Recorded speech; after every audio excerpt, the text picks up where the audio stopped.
chẳng may rèn đôi bằng lâu thế ở trong lúc cái cuối ta buồn buồn nắng ta hôn na na anh cả đây có nghe trên mây nắng tan đâu là anh không in bao đôi ngâu con chưa đợi mà khe tình cũ cả gani cả lại còn thế trên mây thầm chỉ ta chất mà khe aku na bằng tu trời ai đôi trên mây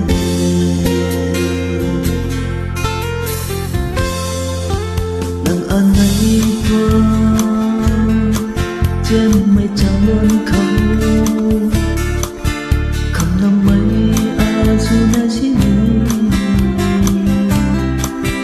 tình mây nói ta chắc là kêu đang ta nắng mất cũng nào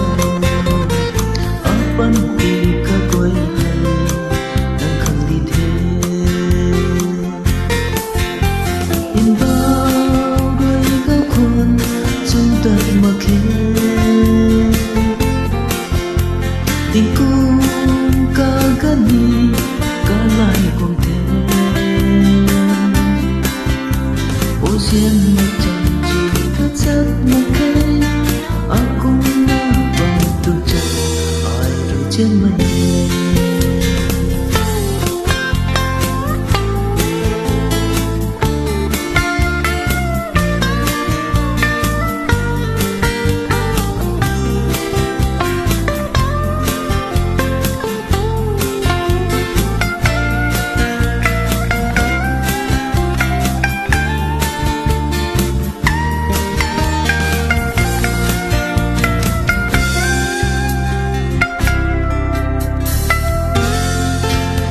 tuần gái mây khôn đôi chẳng lâu na na nắng đôi không cái nào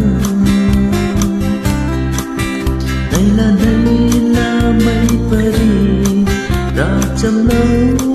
cánh mây ta xây đôi nhìn không nhìn tàu hôm in bao đôi ngao khuôn chú đợi mà kêu tình cũ cả gani cả lại còn thế ô duyên mà chẳng chỉ ta chất mà khe aku na bằng tu trời ai đôi trên mây ô duyên mà chẳng chỉ ta chất